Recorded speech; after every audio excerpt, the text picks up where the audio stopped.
Good day mga boss at welcome to my channel. Ngayon share ko sa inyo kung paano magpalit at mag-adjust ng pressure ng pressure switch. Tara, simulan na natin.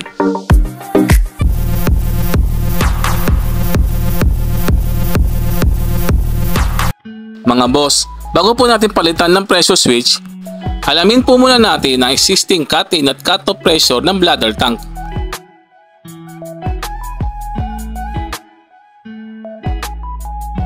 Magbawas po tayo ng tubig sa tangke para umandar ang motor.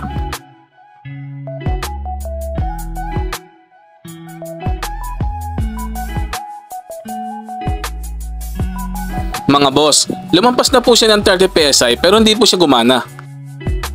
Possible po na stack up na po ang spring nito.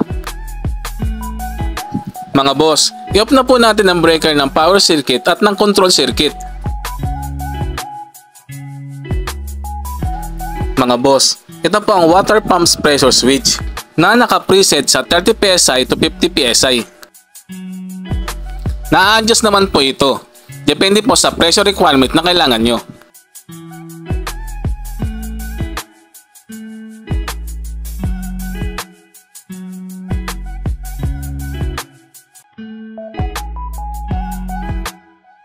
Mga boss, i-disconnect na po natin yung wire.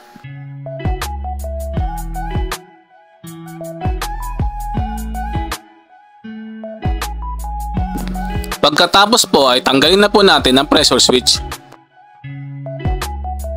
Maaari po tayong gumamit ng box range or adjustable range. Siguraduhin lamang po na wala na pong tubig ang tangke. Para maiwasan na aksidente dulot ng malakas na water pressure. Pihitin lamang po pa counterclockwise para tanggalin ang pressure switch.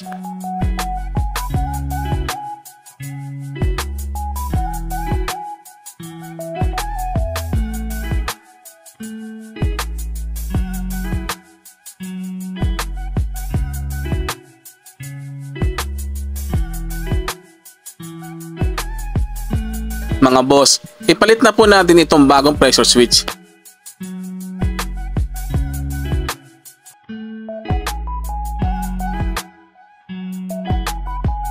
Mga boss, lagyan po natin ng teflon yung tubo na paglalagyan ng pressure switch.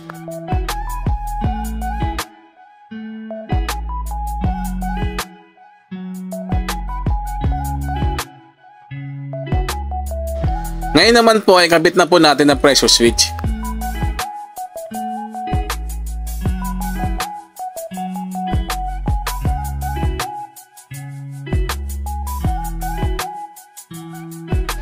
I-connect na rin po natin yung mga wire.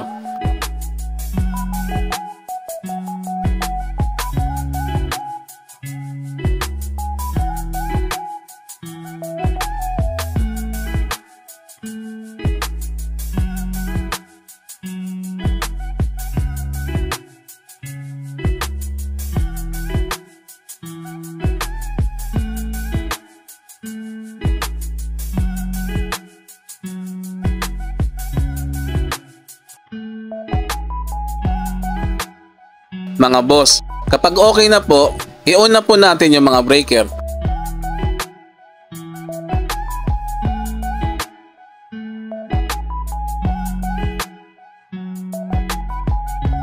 Mga boss, testingin na po natin.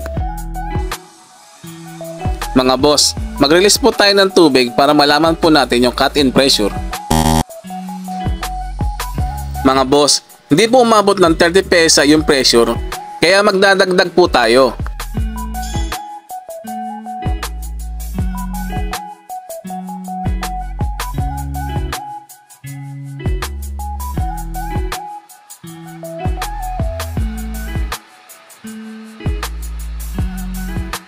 Mga boss, check din po natin kung aabot ng 50 PSI yung pressure.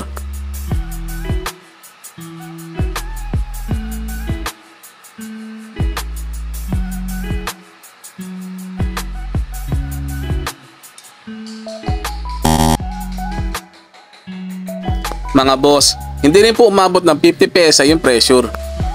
Kaya kailangan po ulit natin mag-release ng tubig. Sa pag-a-adjust po, pihitin lamang po ang nut A pa clockwise para dagdagan ang cut-in at cut-off pressure nito.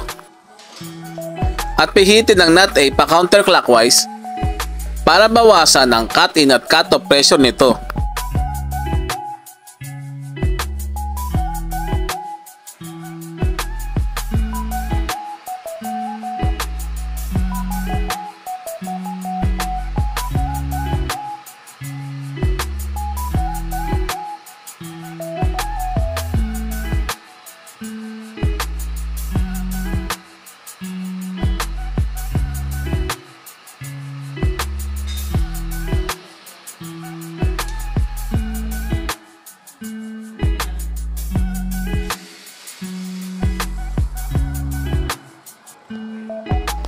Ulitin lamang po ang mga procedure hanggang makuha ang tamang setting nito.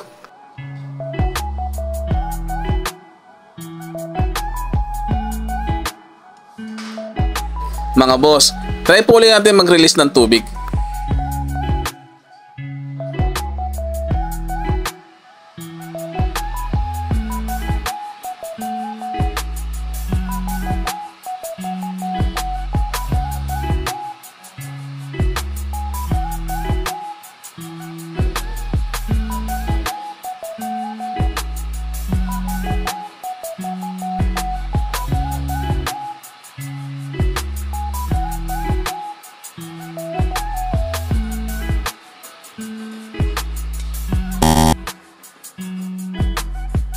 Mga boss, kulang pa po. I-adjust po ulit natin.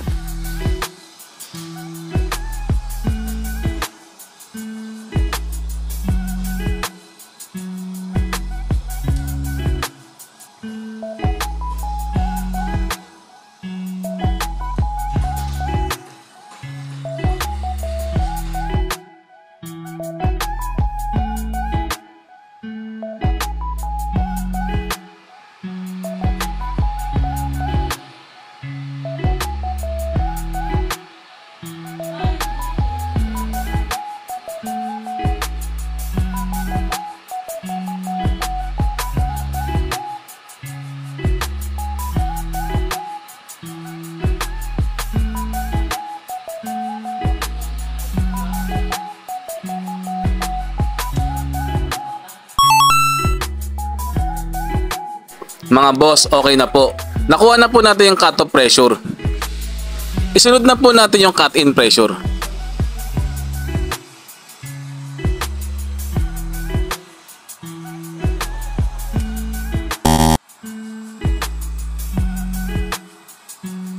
Mga boss, adjust pa po natin.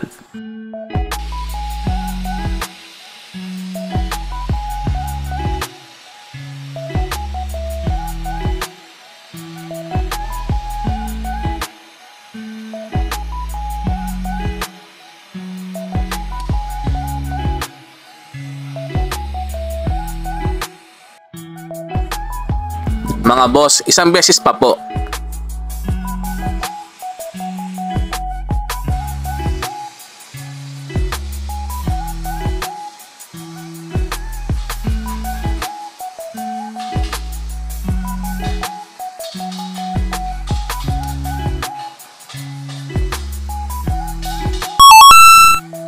Mga boss, okay na po. Mga boss, hindi na po natin kailangan galawin itong nut B. Dahil cut-off pressure lamang po ang ina-adjust nito. Mga boss, kung nagustuhan niyo po ang aking video, huwag niyo po sanang kalimutang mag-like, share and subscribe sa aking channel at pindutin ang notification bell para lagi po kayo updated sa aking mga bagong video. Mga boss, hanggang dito na lamang po at maraming salamat po. Boss, if you learned something on my video, make sure to like, share, and subscribe to my channel. See you on my next vlog. Thank you. Thanks for watching.